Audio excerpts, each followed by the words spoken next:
Chapter 39.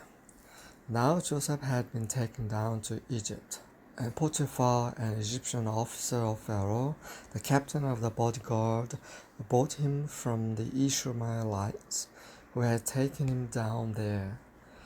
Yahweh was with Joseph, so he became a successful man, and he was in the house of his master the Egyptian.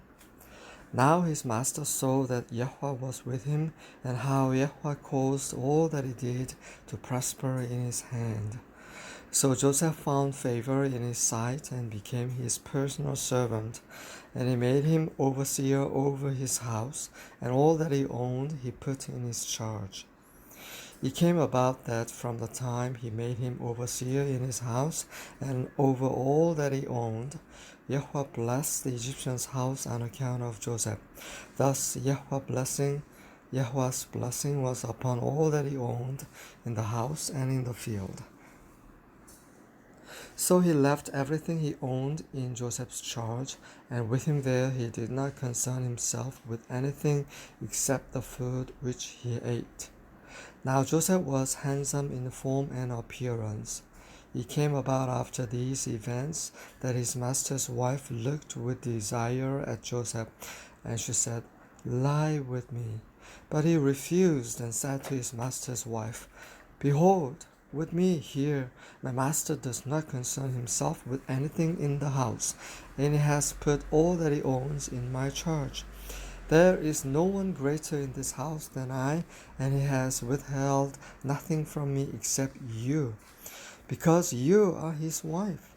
How then could I do this great evil and sin against God?" As she spoke to Joseph day after day, he did not listen to her, to lie beside her, or be with her.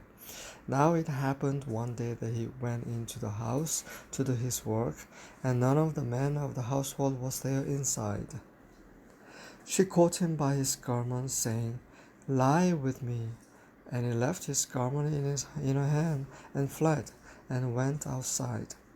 When she saw that he had left his garment in her hand, and had fled outside, she called to the men of her household, and said to them, "See, he has brought in a Hebrew to us to make sport of us. He came in to me to lie with me, and I screamed. When he heard that I raised my voice and screamed, he left his garment beside me and fled and went outside." So she left his garment beside her until his master came home. Then she spoke to him with these words, "The Hebrew slave whom you brought to us came in to me to make sport of me. And as I raised my voice and screamed, he left his garment beside me and fled outside."